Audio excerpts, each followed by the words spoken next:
ಎಲ್ರಿಗೂ ನಮಸ್ಕಾರ. ಗಣಿಕಾ ಕಿಚನ್ ಲಾಗ್ಗೆ ಸ್ವಾಗತ. ನನ್ನ ಚಾನಲ್ನ ಸಬ್ಸ್ಕ್ರೈಬ್ ಮಾಡ್ಕೊಂಡಿಲ್ಲ ಅಂದ್ರೆ ಸಬ್ಸ್ಕ್ರೈಬ್ ಮಾಡ್ಕೊಳ್ಳಿ. ನಾನು ಇವತ್ತು ಹೊಸ ತರ ಮನೆಯಲ್ಲಿರೋ ಇಂಗ್ರೀಡಿಯೆಂಟ್ಸ್ ನ ಬಳಸ್ಕೊಂಡು ಮಾಡ್ತಾ ಇರೋದು ಮೀನಿನ ಬಾಳೆ ಎಲೆ ತವಾ ಫ್ರೈ ಮಾಡ್ತಾ ಇದ್ದೀನಿ. ನೋಡಿ ಎಷ್ಟು ಪರ್ಫೆಕ್ಟ್ ಆಗಿ ಎಷ್ಟು ಚೆನ್ನಾಗಿ ಬರುತ್ತೆ ಅಂತ. ಆರೋಗ್ಯಕ್ಕೂ ತುಂಬಾ ಒಳ್ಳೆಯದು. ಆದ್ರೆ ನಾನು ಇವಾಗ ಅದಕ್ಕೆ ಏನೇನು ಬೇಕು ಅಂತ ಇಂಗ್ರೀಡಿಯೆಂಟ್ಸ್ನೆಲ್ಲ ಇಟ್ಕೊಂಡಿದ್ದೀನಿ. ಈಗ ಹೇಳ್ತೀನಿ ನೋಡಿ. ಮೀನು ಒಂದು 5 ಮೀನು ತಗೊಂಡಿದ್ದೀನಿ. ತೊಳೆದು ಚೆನ್ನಾಗಿ ಕಟ್ ಮಾಡಿ ಇಟ್ಕೊಂಡಿದ್ದೀನಿ.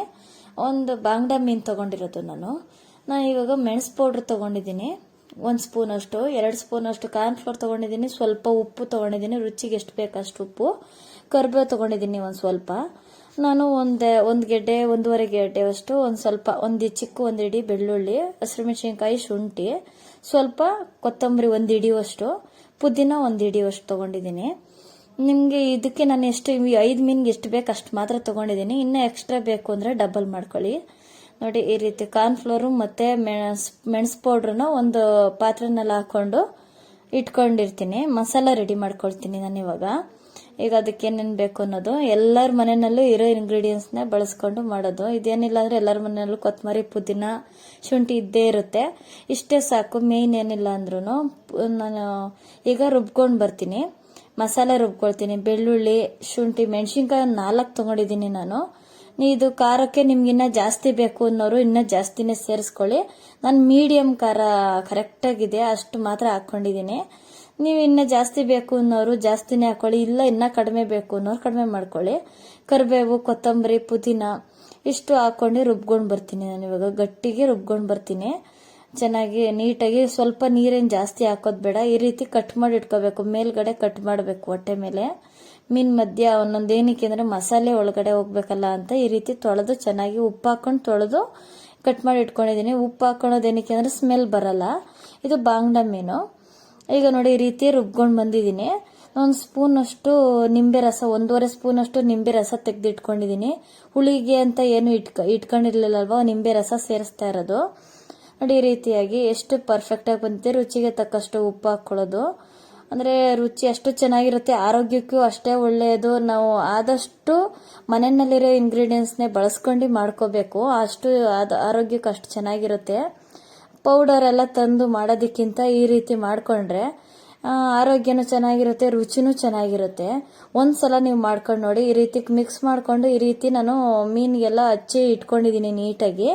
ಇಷ್ಟು ಮೀನಿಗೂ ಹಚ್ಚಿ ಇಟ್ಕೊಂಡಿದ್ದೀನಿ ನೋಡಿ. ಈ ರೀತಿಯಾಗಿ 2 ಕಡೆನೂ ನೀಟಾಗಿ ಎಲ್ಲ ಹಚ್ಚಿ ಒಂದು ಅರ್ಧ ಗಂಟೆ 1 ಅವರ್ ನೆನೆಯೋಕ್ಕೆ ಬಿಟ್ಟು ಆಮೇಲೆ ಒಂದು ಬಾಳೆ ಎಲೆ ಕಟ್ ಮಾಡಿ ಇಟ್ಕೊಂಡು ಈ ರೀತಿಯಾಗಿ ಸುತ್ಕೊಬೇಕು ನೀಟಾಗಿ. ಈ ರೀತಿ ನೋಡಿ, ಈ ಥರ ಉದ್ದ ಬಾಳೆ ಎಲೆ ಈ ರೀತಿ ಕಟ್ ಮಾಡ್ಕೊಂಡು ಇಟ್ಕೊಂಡಿದ್ದೀನಿ. ಎಲ್ರಿಗೂ ಇನ್ನೇನು ಬಾಳೆ ಎಲೆ ಸಿಗುತ್ತೆ. ಬಾಳೆ ಎಲೆ ಹಾಕೋದ್ರಿಂದ ಚೆನ್ನಾಗಿರುತ್ತೆ, ಟೇಸ್ಟು ಅಷ್ಟು ಚೆನ್ನಾಗಿರುತ್ತೆ. 1 ಸ್ಪೂನ್ ಅಷ್ಟು ಎಣ್ಣೆ ಹಾಕ್ಕೊಂಡಿದ್ದೀನಿ. ಆದರೆ ಏನಂದರೆ ಬಾಳೆ ಎಲೆಗೆ ಸೀಬಾರ್ದು ಅಂತ ಹಾಕ್ಕೊಂಡಿದ್ದೀನಿ ಅಷ್ಟೇ. ಮೀನಿನ ಒಳಗಡೆ ಏನು ಅಷ್ಟು ಎಣ್ಣೆ ಹೋಗಲ್ಲ. ಎಷ್ಟು ಚೆನ್ನಾಗಿರುತ್ತೆ ನೋಡಿ. ಎಷ್ಟು ಮೀನುಗಳಿಗೂ ಈ ರೀತಿಯಾಗಿ ಸುತ್ಕೊಂಡು ಮಾಡ್ಕೊಳ್ಬೇಕು. ನಾನೊಂದು 3 ಮೀನಿಗೆ ಮಾಡ್ಕೊಂಡಿದ್ದೀನಿ. ಈಗ ತವಾಗೆ ಎಷ್ಟು ಬೇಯೋಕ್ಕಾಗುತ್ತೆ ಜಾಗ ಅಷ್ಟಕ್ಕೂ ಮಾಡ್ಕೊಂಡಿದ್ದೀನಿ ನೋಡಿ. ಎಷ್ಟು ಪರ್ಫೆಕ್ಟಾಗಿ 2 ಕಡೆನೂ ಬೇಯಿಸ್ಕೊಂಡು ಬರಬೇಕು. ಕರೆಕ್ಟಾಗಿ ನಿಧಾನವಾಗಿ ಮೀಡಿಯಂ ಉರಿ ಇಟ್ಕೊಂಡು ಬೇಯಿಸ್ಬೇಕು. ಜೋರಾಗಿ ಇಟ್ಕೋಬಾರ್ದು. ಮಸಾಲೆ ಅಂತೂ ಹೆಂಗ್ ಹಚ್ಚಿರ್ತೀವೋ ಹಂಗೆ ಇರುತ್ತೆ. ಏನಂದ್ರೆ ಈಗ ನಾವು ಘಾಟು ಕೂಡ ಆಗಲ್ಲ. ಮೀಡಿಯಂ ಆಗಿ ಬೇಯಿಸೋದ್ರಿಂದ, ಈ ಬಾಳೆ ಎಲೆ ಸುತ್ತಿ ಬೇಯಿಸ್ಕೊಳ್ಳೋದ್ರಿಂದ ರುಚಿನೂ ಚೆನ್ನಾಗಿರುತ್ತೆ, ಟೇಸ್ಟು ಚೆನ್ನಾಗಿರುತ್ತೆ, ಆರೋಗ್ಯಕ್ಕೂ ತುಂಬಾ ಒಳ್ಳೆಯದು. ಒಂದು 10 ನಿಮಿಷದ ತನಕ ಈ ರೀತಿ ಬೇಯಿಸ್ಕೊಬೇಕು. 2 ಕಡೆ ತಿರುಗಿಸ್ಕೊಂಡು ನಿಧಾನವಾಗಿ ಬೇಯಿಸ್ಕೋಬೇಕು. ಅಷ್ಟು ಚೆನ್ನಾಗಿರುತ್ತೆ ಅಂದರೆ ಎಷ್ಟು ಚೆನ್ನಾಗಿರುತ್ತೆ ಗೊತ್ತಾ. ಅಷ್ಟು ಆರೋಗ್ಯಕ್ಕೂ ಒಳ್ಳೆಯದು. ಎಲ್ಲರೂ ಇಷ್ಟಪಟ್ಟು ತಿಂತಾರೆ. ಮಕ್ಳಿಗಂತೂ ತುಂಬಾ ಇಷ್ಟ ಆಗುತ್ತೆ ನೋಡಿ. ಈ ರೀತಿಯಾಗಿ ನೀವು ಒಂದ್ಸಲ ಮಾಡ್ಕೊಂಡು ನೋಡಿ. ಈ ರೀತಿ ಎಷ್ಟು ಚೆನ್ನಾಗಿ ಬರುತ್ತೆ ಅಂತ. ನಾವು ಈ ಥರ ಮಾಡಿದ್ದೀವಿ ನೋಡಿ. ನೀವೇ ನೋಡ್ತಾ ಇದ್ದೀರಿ ಎಷ್ಟು ಚೆನ್ನಾಗಿದೆ ಅಂತಂದರೆ ಅಷ್ಟು ಕರೆಕ್ಟಾಗಿ ಬಂದಿದೆ ನೋಡಿ. ಮಸಾಲೆ ಅಂತೂ ಏನು ಆಗೇ ಇಲ್ಲ ನೋಡಿ. ಈ ರೀತಿಯಾಗಿ ಒಂದೊಂದು ತವಾ ಮೇಲೆ ಫ್ರೈ ಮಾಡಿದಾಗ ಮಸಾಲೆ ಅಂತೂ ಎಲ್ಲ ಕಲಿಸ್ಕೊಂಡ್ಬಿಡುತ್ತೆ. ಮಸಾಲೆನೇ ಇರಲ್ಲ, ಮೀನು ಗಂಟೆ ಇರಲ್ಲ, ಹಂಗಾಗೋಗುತ್ತೆ ನೋಡಿ. ಚೆನ್ನಾಗಿ ಬೆಂದಿದೆ. ಹಬೆನಲ್ಲೇ ಬೆಂದಿರೋದು. ಎಣ್ಣೆ ಅಂತೂ ಒಂದು ಚೂರು ಇಲ್ಲ.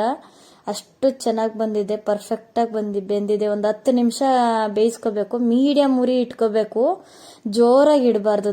ಒಂಥರ ಇಟ್ಬಿಟ್ರೆ ಸೀದೋಗುತ್ತೆ ನೋಡಿ. ಎಷ್ಟು ಚೆನ್ನಾಗಾಗಿದೆ ಅಂತ.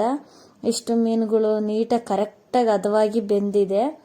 ನೋಡಿ ಈ ರೀತಿಯಾಗಿ ನೀವು ಒಂದ್ಸಲ ಮಾಡ್ಕೊಂಡು ನೋಡಿ. ಏನಂದ್ರೆ ಎಷ್ಟು ಏನು ರಿಸ್ಕೇ ಇಲ್ಲ, ಆರಾಮಾಗಿ ಮನೆಯಲ್ಲೇ ಇರೋದು. ಕೊತ್ತಂಬರಿ, ಪುದೀನ, ಶುಂಠಿ, ಹಸಿರು ಮೆಣಸಿನ್ಕಾಯಿ ಎಲ್ಲರೂ ಇದೆವು ಮನೆಯಲ್ಲಿ ಇದ್ದೇ ಇರುತ್ತೆ. ಜೋಳದ ಹಿಟ್ಟು ಒಂದು ಎಕ್ಸ್ಟ್ರಾ ಸೇರಿಸ್ಕೋಬೇಕಷ್ಟೇನೆ, ಅದೊಂದು ಹಾಕ್ಕೊಳ್ಬೇಕು. ಹಾಕ್ಕೊಂಡ್ರೆ ಅದು ಒಂಥರ ಮಸಾಲೆ ಎಲ್ಲ ಏನು ಕರೆಕ್ಟಾಗಿ ಅಂಟ್ಲಿ ಅಂತ ಅಷ್ಟೇ ಅದನ್ನ ಹಾಕೊಳ್ಳೋದು. 1-2 ಸ್ಪೂನ್ ಅಷ್ಟು ಚೆನ್ನಾಗಿರುತ್ತೆ ನೋಡಿ. ಅಷ್ಟು ಪರ್ಫೆಕ್ಟಾಗಿ ಬಂದಿದೆ. ಆರೋಗ್ಯಕ್ಕಂತೂ ತುಂಬ ಒಳ್ಳೆಯದು. ಅಷ್ಟು ಟೇಸ್ಟು ಅಷ್ಟೇ ಚೆನ್ನಾಗಿರುತ್ತೆ. ಮನೆಯಲ್ಲಿ ಮಾಡ್ಕೊಳ್ಳೋದ್ರಿಂದ ಆರೋಗ್ಯಕ್ಕಂತೂ ತುಂಬ ಒಳ್ಳೆಯದು ನೋಡಿ. ಮುಂದಿನ ವಿಡಿಯೋದಲ್ಲಿ ಸಿಗ್ತೀನಿ. ಎಲ್ರಿಗೂ ನಮಸ್ಕಾರ.